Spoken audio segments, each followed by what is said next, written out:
말씀 속에 제목이 크게 기뻐하리라 하고 하는 말씀입니다. 지난 회 거의 말에 서울에 있는 사랑의 교회에서 목사님들을 7,000명을 초청을 해서 세미나를 진행을 했습니다. 다소 늦은 시간에 등록을 해서 저희 강릉에 있는 목사님 두 분과 함께 숙소를 결정하고 세미나에 참여를 했습니다. 물론 일찍 세미나에 등록을 했으면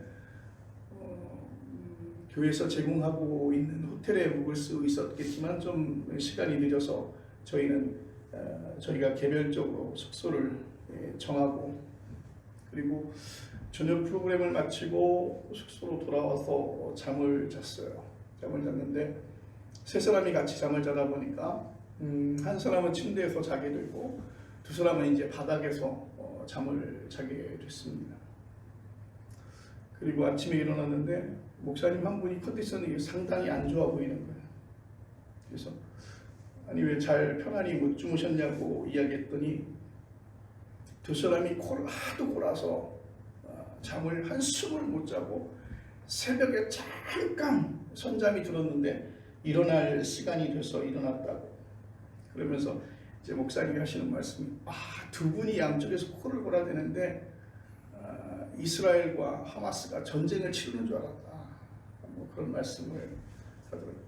어쨌든 저는 잘 잤습니다. 사실은 우리가 전쟁에 대한 이야기들을 우리가 살펴보면 그 전쟁에 대한 경험들도 없을 뿐더러 우리가 간접적인 경험으로 영화나 어떤 소설 속에서 들어왔던 전쟁의 경험들이 있을 거라고 생각이 되어집니다. 그렇기 때문에 그 전쟁에 대한 공포는 잘 알 수 없죠. 실제로 경험하지 않았기 때문에 그렇습니다. 그런데 지금 우리가 살고 있는 세계, 동시대를 살고 있는 세계 속에서도 지금도 전쟁의 공포가 계속해서 있는 것을 볼 수가 있습니다. 좀 아쉬운 것은 팔레스타인 중동 지역에서 그 전쟁이 계속해서 심화되고 있다는 사실입니다. 또한 거기에는 어떻게 보면 기독교의 모체라고 할 수 있는 유대교, 그리고 그 이스라엘이 그 전쟁의 가장 중심에 있는 것을 볼 수가 있습니다. 중동 지역의 지도를 이렇게 보면 이스라엘은 굉장히 조그만 나라예요. 그 지역은 굉장히 작습니다. 그런데 이스라엘이 저렇게 주도해서 저렇게 전쟁을 치르고 있는 것을 보면 좀 놀랍다는 표현들을 할 수밖에 없는데요.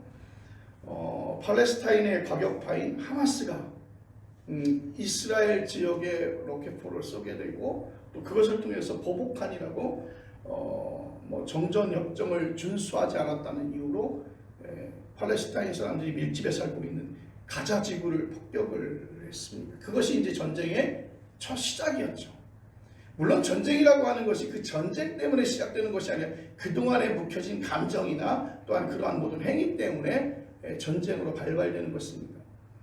누구나가 생각할 겁니다. 전쟁을 하면 양쪽 모두 다가 손해보는 일이라고 하는 사실이죠. 싸움은 내가 피해 없이 이길 수 있는 싸움들은 없습니다. 어쨌든 피해를 보게 되어져 있어요. 그래서 서로 전쟁을 가능하면 안 하려고 하지만 그 전쟁이 일어났다고 하는 것은 그동안에 가지고 있었던 그러한 감정이나 정치적인 어떤 위치라든지 정세에 굉장히 큰 문제가 있었다는 것을 볼 수가 있습니다. 이스라엘이 폭격했던 그 가자지구 우리 많이 들어봤죠. 폭 12m에서 약 19km, 또 높이는 40km의 지역에 140만 명이 살고 있습니다. 이스라엘은 그곳에 자리하고 있는 하마스 본부, 그러니까 그 과격파의 그 본부의 시설을 공격했다고 하는데, 여러분 아무리 정확하게 타격을 가한다고 할지라도 그 민간인들의 희생을 피할 수는 없다는 것이죠. 통계를 살펴봤어요. 그랬더니 지금까지 2만 명이 죽었어요. 2만 명 정도가 죽었고 6만 명에 가까운 사람들이 부상을 당하거나 실종되었다고 말하고 있습니다. 물론 거기에서 실종된 사람들은 거의 사망자로 보는 것이 맞는 거죠. 지금 이스라엘은 지상군을 투입할 계획을 세우고 있어요.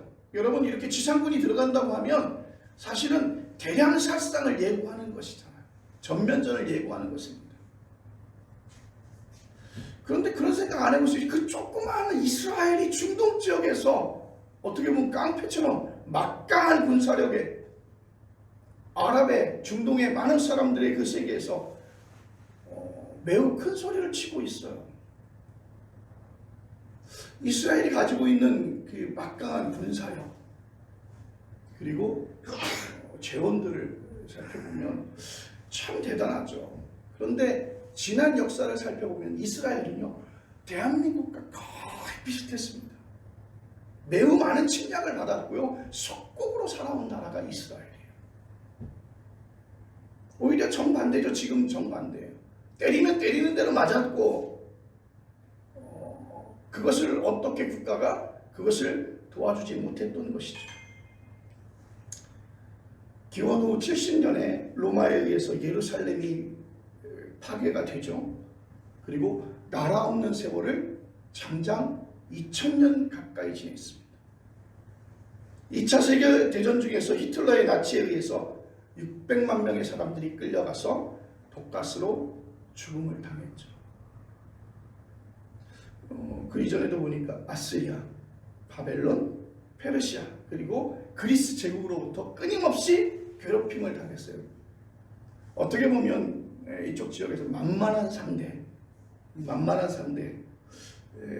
여겨집니다. 그런데 이렇게 침략을 당하고 속국으로 살다 보니까 이 사람들에게 쓰라린 경험이 있습니다. 그 쓰라린 경험이 그들에게 있어서는 또 다른 것으로 나오는 것인데, 자신들을 향한 그 어떤 위협도 대화로 타협이 아니라 힘으로 해결하려고 하고 있습니다. 그것이 바로 그들이 역사에서 생존의 길로 배운 방식인 것 같아요. 이스라엘과 동일한 여호와 하나님을 믿고 있는 우리 기독교인들은 이런 문제 앞에서 조금은 당혹스럽습니다. 하나님은 평화를 선포하셨는데, 하나님은 이민족을 사랑하셨고, 하나님은 세계를 사랑하셨는데, 그 백성을 사랑하셨는데, 하나님이 선택한 백성이라고 하는 이스라엘에서 이러한 전쟁의 가장 중심에 서 있고, 그리고 죄를 알지 못하는 많은 사람들의 민간인들의 희생을 목전에 두고 있을 때 우리 기독교인들은 그런 생각들을 갖습니다. 그들이 하는 군사행동이 어쨌든 하나님의 평화를 파괴한다는 것은 분명한 사실입니다. 하나님의 샬롬을 파괴한다는 것은 분명한 사실이고, 다른 한편으로는 그들의 생존투쟁을 무조건 나쁘다 몰아붙이기에도 한계는 있습니다.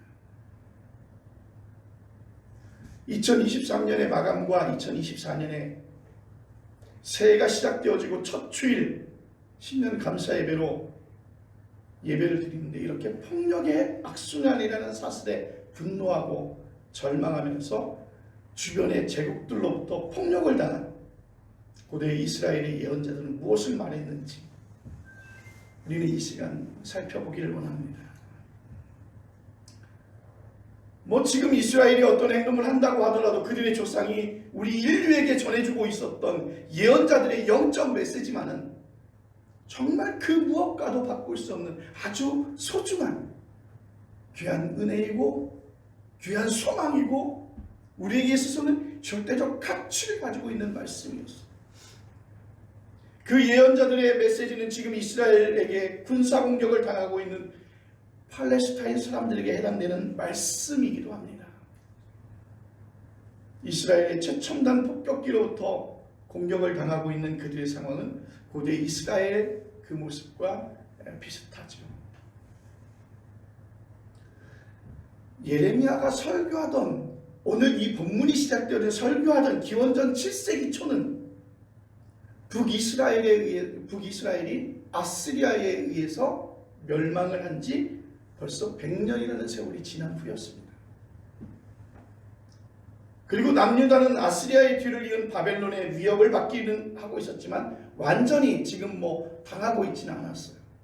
그러니까 북이스라엘은 멸망한 지, 아스리아에 멸망한 지 100년이 지난 후였고, 남유다는 지금 계속해서 바벨론에 의해서 어려움을 당하고 있는 시기였다는 것이죠. 남유다의 요시야 왕은 새로운 개혁운동을 펼치고 있었습니다. 예레미야는 남유다의 예언자였지만 북이스라엘을 포함해서 이렇게 말씀을 전합니다. 9절에 보니까 이렇게 말씀하고 있어요. 그들이 울며 돌아오리니 나의 인도함을 받고 간구할 때 내가 그들을 넘어지지 아니하고 물 있는 계곡으로 곧은 길로 가게 하리라. 나는 이스라엘의 아버지여 에브라임은 나의 장자니라. 아멘. 에브라임은 요셉의 첫 아들입니다. 그리고 멸망한 북이스라엘을 대표하고 있는 지파입니다. 조금 더 구체적인 언급은 8절에서 나오고 있는데, 보라, 나는 그들을 북쪽 땅에서 인도하며 땅끝에서부터 모으리라. 이 북쪽 땅은 이미 멸망당한 북이스라엘을 가리키고 있습니다. 여러분, 이 말씀을 보면 되게 재밌습니다. 어떤 말씀이에요? 예레미야는요, 지금 남유다가 아직 멸망하지도 않았어요. 그리고 100년 전에 멸망한 북이스라엘을 향해서 이런 이야기를 하고 있는 거예요. 시기적으로 보세요. 북이스라엘이 멸망하고 남유다가 멸망하고 2000년이라는 세월이 지나서 그들이 결국에는 이스라엘의 국가를 만들었지만 2000년 동안에 나라 없는 서름을 겪었던 그러한 국가잖아요. 그런데 예레미야는 오늘 다른 이야기를 하죠. 나는 그들을 북쪽 땅에서 인도하며 땅 끝에서부터 모으리라. 이 말씀을 자세히 살펴보면 남유다의 선지자인 예레미야가 북이스라엘을 향해서 이야기하고 있는 거예요. 멸망당한 북이스라엘. 자, 북이스라엘을 향한 예레미야의 메시지의 핵심은 바로 8절 말씀에서 확인할 수 있어요. 여호와께서 그들을 불러 모은다. 여호와께서 그들을 불러 모은다. 하나님이 그들을 모으고 그들은 고국과 고향으로 돌아온다고 하는 거예요. 여러분, 아시리아에 의해서 멸망한 북이스라엘이 그냥 멸망한 것이 아니라 포로로 끌려갔잖아요. 그리고 그들의 나라를 잃었잖아요. 그런데 하나님이 모으신다는 거예요. 다시 회복시킨다는 거예요. 누가? 하나님이 그들을 모으고 그들의 고국, 그들의 고향으로 다시 그들이 돌아온다는 것을 8절 말씀에 선포하고 있습니다. 9절을 보니까 그렇게 말합니다. 그들이 울려 돌아온다. 10절은 이스라엘을 흩으신 자가 그를 모은다. 그러니까 이 말씀을 살펴보면 그 아시리아에 의해서 멸망한 북이스라엘, 그 멸망에는 아시리아를 사용하셨던 하나님을 볼 수가 있는 거예요. 그러니까 이스라엘을 흩으셨던 바로 그 하나님께서 다시 그 이스라엘을 모으신다는 거예요.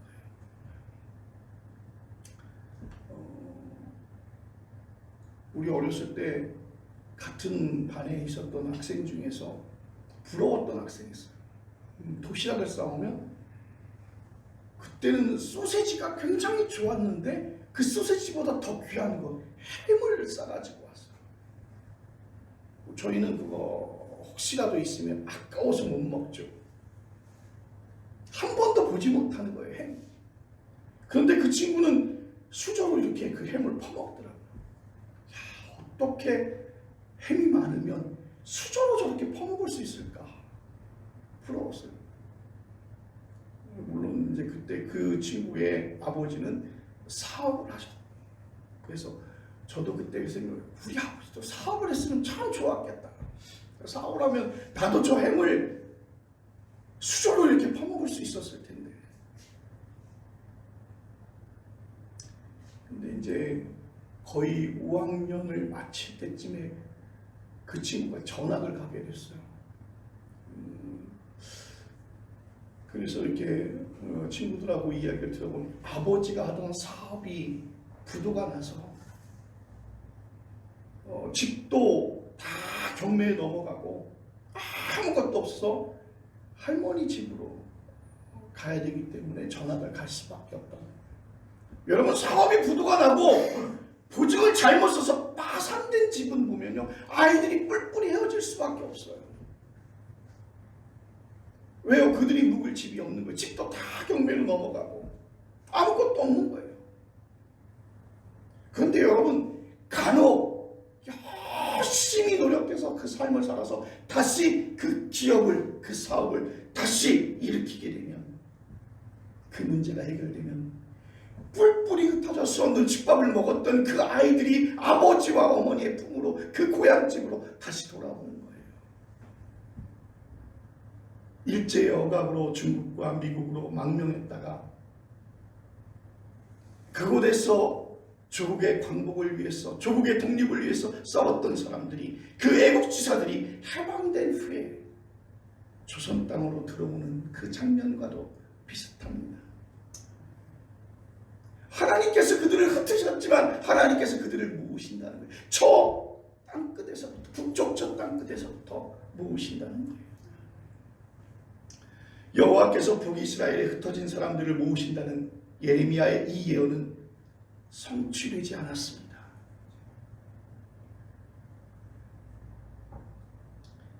성취되지 않은 정도가 아니라 오히려 나라의 사정은 더 기울게 되었습니다.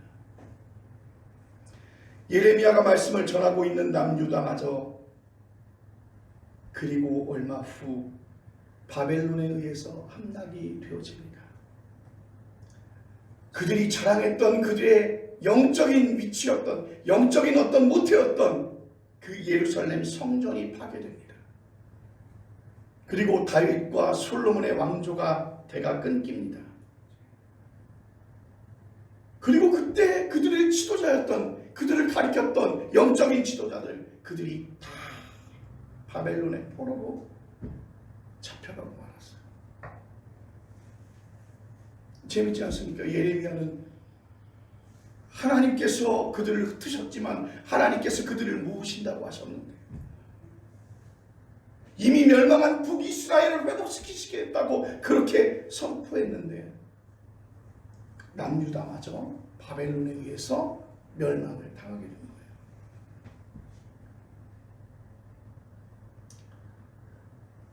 거예요. 본문의 배경의 시작인 7절과 마지막 절인 14절은 예레미야의 그 예언이 여호와의 말씀이라고 그렇게 분명히 말씀하고 있습니다. 그런데 그 예언이 성취되지 않았으니 예레미야의 그 예언은 무의미한 것일까? 근데 우리가 성경 말씀을 보면 하나님의 말씀, 여러분, 침례 요한이 요단강에서 침례를 베풀면서 외쳤던 말씀이 있어요. 하나님의 나라가 가까이 왔으니 회개하라, 그렇게 외치셨습니다.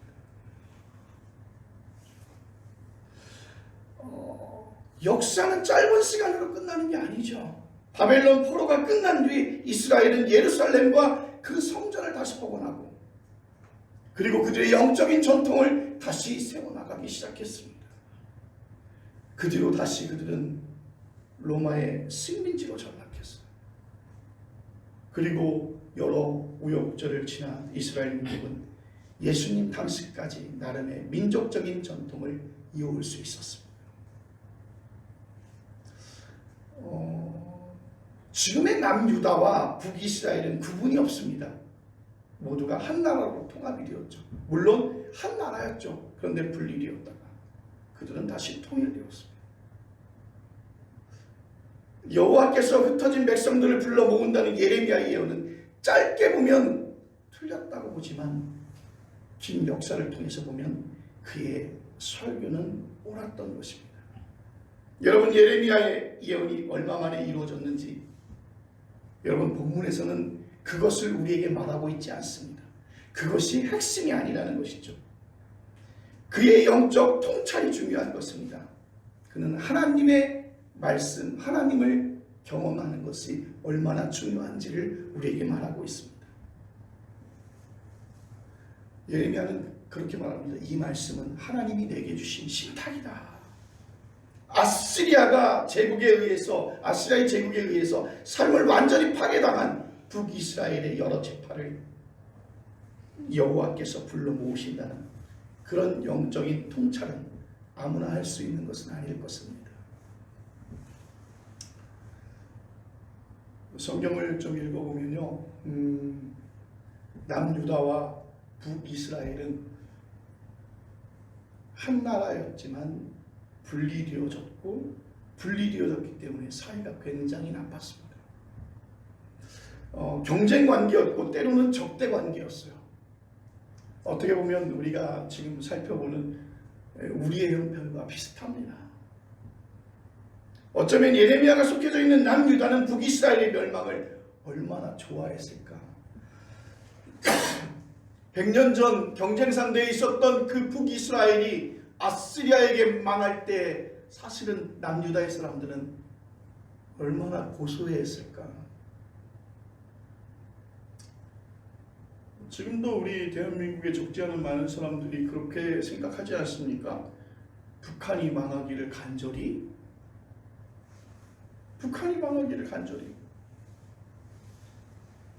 북한의 정권이 무너지는 것 또한 물론 중요한 것이지만 북한이 어떻게 하든지 멸망하는 것을 대해서 사실 기다리고 있는 사람들도 꽤 많이 있습니다. 그런데 예레미야는 전혀 새로운 시각으로 그들 민족의 미래를 내다보았던 것이죠. 100여 년 전에 멸망당한 북이스라엘을 여호와께서 잊지 아니하시고 다시 불러 모으신다는 것입니다.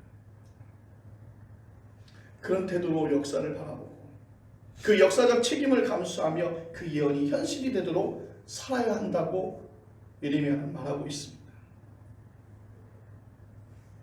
역사적 책임이라고 하는 말을 들으면 특별한 사명감에 사로잡혀져 있는 민족주의자나 혁명가들이 아닌 우리 같은 소시민에게는 오히려 부담스러운 것이지요.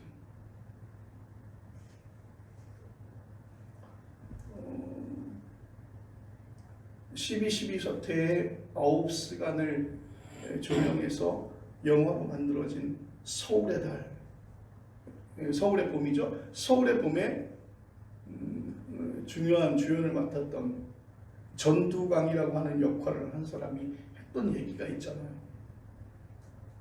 실패하면 반역이지만 성공하면 혁명 아니냐.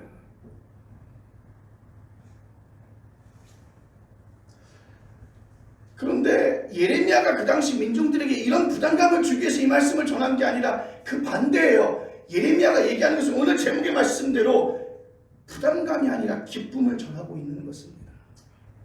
7절은 이렇게 말합니다. 여호와께서 이와 같이 말씀하십니다. 너희는 여러 민족의 앞에 서서 야곱을 위하여 기뻐 외치라. 12절에 보니까 크게 기뻐하리라. 13절에 반복적으로 사용하고 있는 즐거워한다라고 하는 단어도 기뻐한다는 단어와 다를 게 하나도 없습니다. 아직 북이스라엘이 돌아오지는 못했지만, 조국이 아직 통일을 이루지는 못했지만 그것을 미리 내다보고 기뻐하는 말씀입니다. 예레미야의 이런 거시적인 영적 경험을 받아들이기가 어려운 분들도 있을 것입니다. 오늘 예레미야의 예언은요, 참 얼토당토하는 말씀이었어요. 그때 그 시기에도 내 삶과 별로 상관이 없는 말씀입니다. 사실은 그것이 내게 유익이 되어져야 되고 영향이 있어야 되는 것이죠. 오늘의 교육에 대한 비판적인 여론들이 매우 많습니다.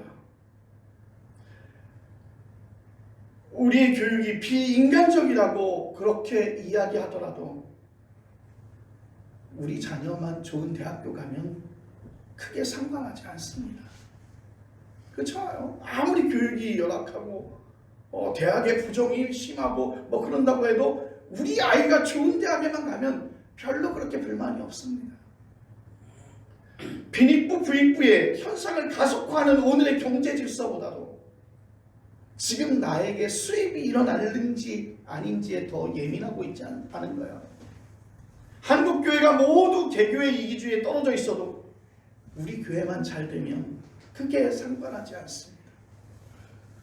이런 방식의 세계관과 신앙에서 살아가는 사람들에게 예레미야가 말하는 기쁨은 별로 그렇게 실감되지 않을 것입니다.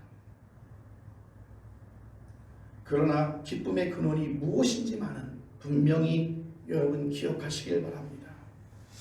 예레미야는 외칩니다. 그 메시지 속에서 기뻐 외치라. 우리가 놓칠 수 없는 하나님의 경험은 기쁨으로 전달된다는 사실을 기억하시길 바랍니다.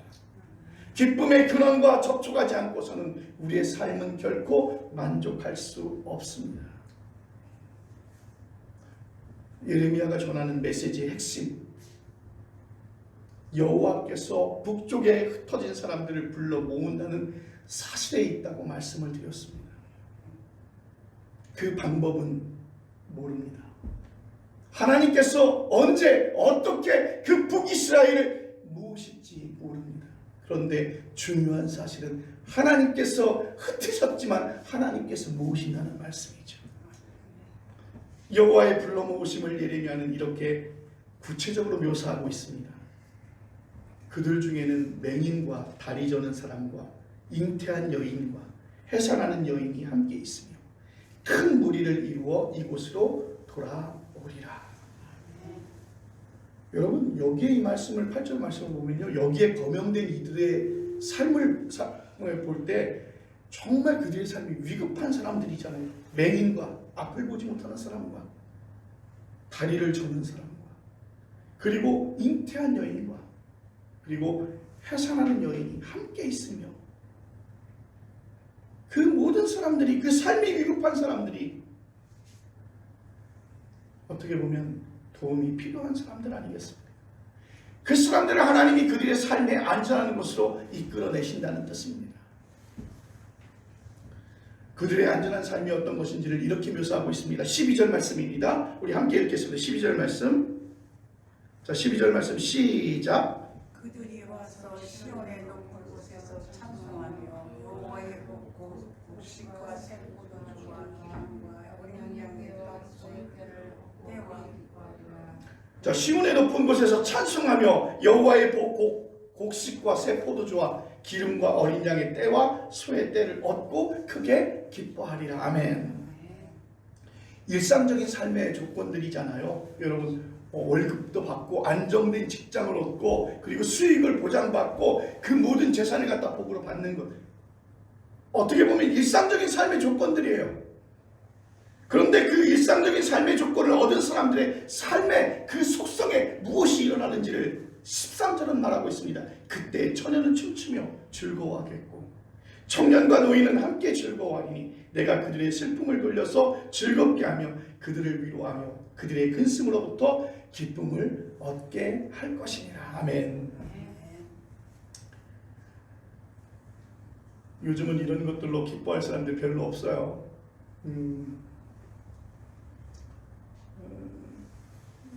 최소한 사법고시에서 합격한다, 행정고시에서 합격한다, 신분이 상승되잖아요. 그잖아요. 신분이 상승되는.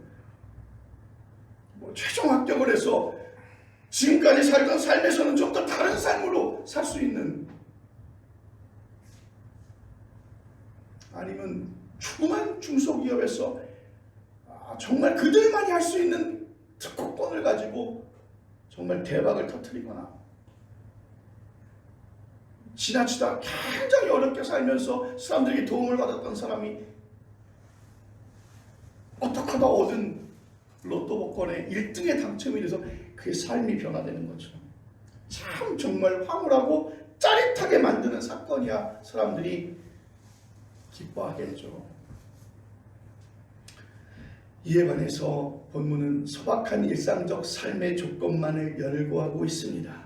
생명을 유지하기 위한 최소한의 조건들인데 오늘 여기서 두 가지를 우리는 생각해야 됩니다. 이런 기본적인 삶의 조건으로 만족하지 못한다면 개인이나 공동체나 모두 어떤 방식으로도 만족하지 못한다는 사실 하나와 이런 삶의 기본적인 조건마저 박탈당하는 사람들이 이 세상에 많다는 사실입니다. 여러분, 우리 지금 어렵다고 합니다. 그런데 지금 나라에 있는 사람들은 망명을 하려고 해도 망명을 받아주지 않아서 조그만 배 안에서 몇 해를 지내는 사람들도 있습니다. 발 디딜 땅만 있어도 그들은 행복할 것입니다. 그런 사람들에게는 이런 기본적인 그러한 생활, 그 소소한 것이 얼마나 중요할까요? 여러분, 기본적인 삶의 조건에 집중하시기를 바랍니다. 어느 한 사람도 예외 없이 기본적인 생존 조건을 허락받아야 한다는 것입니다. 예레미야는 지금 기쁨의 차원을 생명의 가장 밑바닥적인 생존의 조건을 제시하는 것입니다. 자, 우리가 본문에서 주목해야 될 정말 중요한 사실 하나, 생명의 일을 여호와께서 행하신다는 것입니다. 북쪽에 흩어진 사람들을 하나님이 불러 모으신다는 것입니다. 맹인과 다리 저는 사람들을 안전한 곳으로 불러 들이시는 분도 하나님이십니다. 사람들의 슬픔을 돌려서 즐겁게 하고 위로하시는 분도 하나님이십니다. 내 복으로 내 백성을 만족하게 하리라. 예레미야는 지금 하나님이 사람들의 생명을 지키신다는 사실을 큰 일에서 크게 기뻐하라고 외치는 중입니다. 그래서 하나님의 행위가 바로 기쁨의 근원이라는 것이죠. 우리는 구원의 주체가 결코 아닙니다. 우리가 세상을 구원하지 못합니다. 구원은, 생명사건은 오직 하나님만이 행하실 수 있다는 사실을 기억하시길 바랍니다. 그럼 나는 뭐 할까요? 우리는 우주의 역사에서 벌어지는 하나님의 구원, 그 파노라마를 우리는 지켜보는 사람들이에요. 저희 어린 시절에 가장 재밌게 봤던 외화가 타잔입니다. 타잔은 드라마로도 영화로도 애니메이션으로도 많이 나왔죠. 근데 저희 때 그 타잔 굉장히 어려운 지경에 있었는데 타잔이 나타나면서 모든 문제를 해결하죠. 그런 거예요. 우리는 그 외화를 보면서 그들이 어려움 속에서 막 힘든 속에서 묶여있는 속에서 생명의 경각에 달려있는 그 순간이 있어도 저희는 그 외화를 보면서 두려움이 없어요. 왜? 조금 있으면 타잔이 나타나니까요. 줄을 타고 타잔이 나타나고 그의 함성 소리에 모든 동물들이 모여서 그 문제를 단박에 해결할 것을 알거든요. 그래서 단지 그것을 지켜보는 것입니다. 타잔이 어떻게 싸우는지를 지켜보는 것이죠. 왜요? 이미 타잔이 이길 것을 우리는 알아요. 그것이 드라마니까. 여러분, 스포츠 경기 하잖아요. 어제도 우리 축구 대표팀이 아시아 지역에 시합을 앞두고 어제 평가전을 치른다고 했는데, 여러분 그 경기 보면 조마조마하잖아요. 막 골이 막 그 골대에 막 출렁출렁 들어갈 것 같이 막 그러면 굉장히 조마조마하고 간을 졸이잖아요. 그런데 경기가 다 끝난 후에 경기의 결과도 알고 그 하이라이트를 볼 때는 별로 그렇게 떨림이 없어요. 왜요? 이미 결과를 알기 때문이죠. 여러분, 우리는 이처럼 하나님이 세상을 구원하시는 것을, 악을 굴복시키는 것을 우리는 지켜보는 사람들입니다. 이미 싸움의 결과는 나와 있습니다. 그러니 기뻐할 수 있다는 것이지요. 에베소서 1장 3절로 14절은 이 사실을 기독론적으로 설명합니다. 찬송하리로다. 그 기쁘신 뜻대로 우리를 예정하사 예수 그리스도로 말미암아 자기의 아들들이 되게 하셨기 때문인 줄로 믿습니다. 사도 바울이 주 안에서 항상 기뻐하라 내가 다시 말하노니 기뻐하라고 가르친 이유도 여기에 있는 것입니다. 생명 구원의 주도권은 여호와 하나님께 있습니다. 예수님의 십자가와 그 부활처럼 그것을 무엇으로 손상당하지 않습니다. 어제 손님이 와서 강릉역에 잠깐 나가서 기다리는데 눈에 띄는 분이 있더라고요. 조그만 백팩을 갖다 놓고 그리고 옆에 스피커를 갖다 놓고 전도를 하시더라고요. 평상시는 찬송을 막 틀어놓다가 강릉역에 사람이 쏟아지면 복음을 전하더라고요. 날씨가 별로 그렇게 춥지 않았기 때문에 저는 손님하고 기다리는 시간이 한 20분에서 25분 정도 되길래 저는 그냥 나와서 앉아 있었어요. 그러니까 사람들이 추우니까 다 없어지고 저밖에 없는데 그분이 약 한 2분 정도 전도 멘트를 하다가 제가 있어서 그런지 한 20분을 갖다 복음을 전하시더라고요. 근데 하나 거슬리는 게 있었습니다. 그러니까 죄에 대해서 얘기하는 것이.